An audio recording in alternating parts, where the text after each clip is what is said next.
Oggi parliamo di soldi, monete cambogiane. Io sono Simona, lei è Tofì, il cameraman è Enrico. La cosa più importante che vi dovete ricordare è che in Cambogia il re della transazione è comunque il contante. Innanzitutto, quali sono i soldi che ci sono in Cambogia? Ce ne sono due ed è la particolarità della Cambogia, nel senso che solo la Cambogia nel sud-est asiatico ha la doppia moneta costantemente utilizzata. Veniamo ora alla parte più pratica della moneta, il dollaro e il riel. Ma quanto è il cambio? Allora, voi dovete considerare questo, che l'hanno fatto per comodità. Un dollaro è uguale a 4.000 riel. Considerate, per immaginare le vostre spese che state facendo eccetera, considerate un euro uguale a un dollaro uguale a 4.000 riel. Di conseguenza viene tutto poi facile moltiplicando o dividendo per 4. Questa è la banconota da 1.000 riel, quindi diviso 4, un dollaro scusate, diviso 4 sono circa 25 centesimi di dollaro. Ricordatevi che in Cambogia esistono solo le banconote di carta, questa da 100 è la più piccola, e non esistono le monete, quelle metalliche, diciamo così. Alla fine del video vi dirò una caratteristica che troverete solo in Cambogia. Ho detto poco fa che le banconote si prendono dagli sportelli ATM, sì, ma li potete prelevare anche dalle banche. Ricordatevi che saranno aperte non H24 e 7 su 7, quindi dovrete andare soprattutto poi con il vostro passaporto, quindi dovrete girare comunque con il vostro documento originale, non accettano ovviamente la fotocopia e quindi generalmente non si va, scusate la mosca. La particolarità di questa doppia moneta è che viene correntemente utilizzata per qualsiasi transazione, sia per quelle più cospicue, e lì generalmente vengono utilizzati i dollari, sia per quelle più economiche, che vengono utilizzati sia dollari piccoli che i riel. Un'altra alternativa che generalmente viene utilizzata sono le gioiellerie. Lì generalmente non ti chiedono documento eccetera, cambiano anche gli euro, quindi tenete a mente questa cosa, cambiano gli euro con i dollari o con i riel a seconda di che cosa scegliete. Un'altra caratteristica delle banconote, soprattutto stiamo parlando di dollari in questo momento qui, è che devono essere praticamente perfette. Loro non le vogliono rovinate, scritte, evidenziate, tagliuzzate sui bordi, stropicciate, consumate, le vogliono praticamente nuove. E spesso e volentieri, se non sono proprio perfette, non le accettano neanche, vi dicono di cambiare la banconota.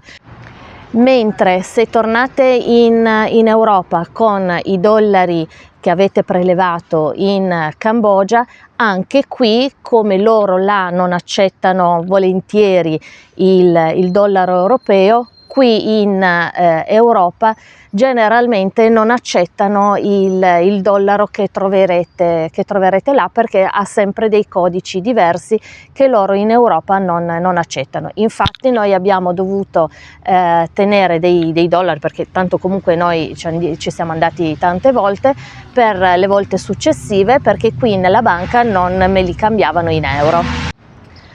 Tanti mi chiedono, ma se in Cambogia è così importante il contante, è possibile comunque in ogni caso pagare con una carta di credito oppure di debito? Sì, ovviamente sì, soprattutto negli hotel, nei ristoranti, eccetera. Difficilmente questa possibilità ce l'avrete nelle varie bancarelle dello street food, dove comunque in ogni caso vogliono solo il contante. Vi sconsiglio comunque in ogni caso di pagare con qualsiasi tipo di carta, perché oltre alla commissione di pagamento del negozio, che loro aggiungono sempre circa un 2%, avete anche la commissione poi di transazione che vi applica la banca, quindi comunque in ogni caso pagherete un prezzo maggiorato. Nello street food troverete tra le varie bancarelle, al mercato eccetera, i locali che pagheranno tramite il telefono inquadrando un QR code, una sorta di Satispay locale. Ecco, noi turisti, comunque chi arriva lì in Cambogia generalmente non lo può avere, perché per poterlo avere bisogna aprire un conto in banca, e per poter aprire un conto in banca bisogna avere un visto di lunga permanenza o un contratto di affitto. Quindi non pensate di poter scansionare il QR code, perché non è possibile per il turista.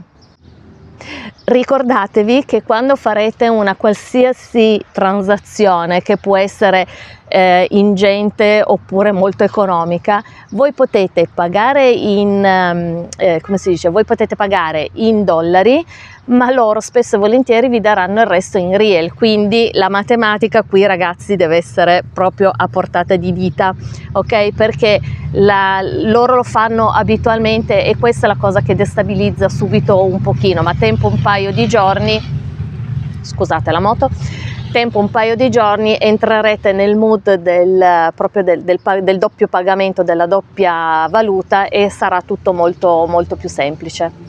Ma quindi, riassumendo, è meglio pagare in dollari o pagare in riel? Entrambi, perché come dicevo prima, per le transazioni più cospicue vengono utilizzati i dollari, per le transazioni più economiche vengono utilizzati i riel.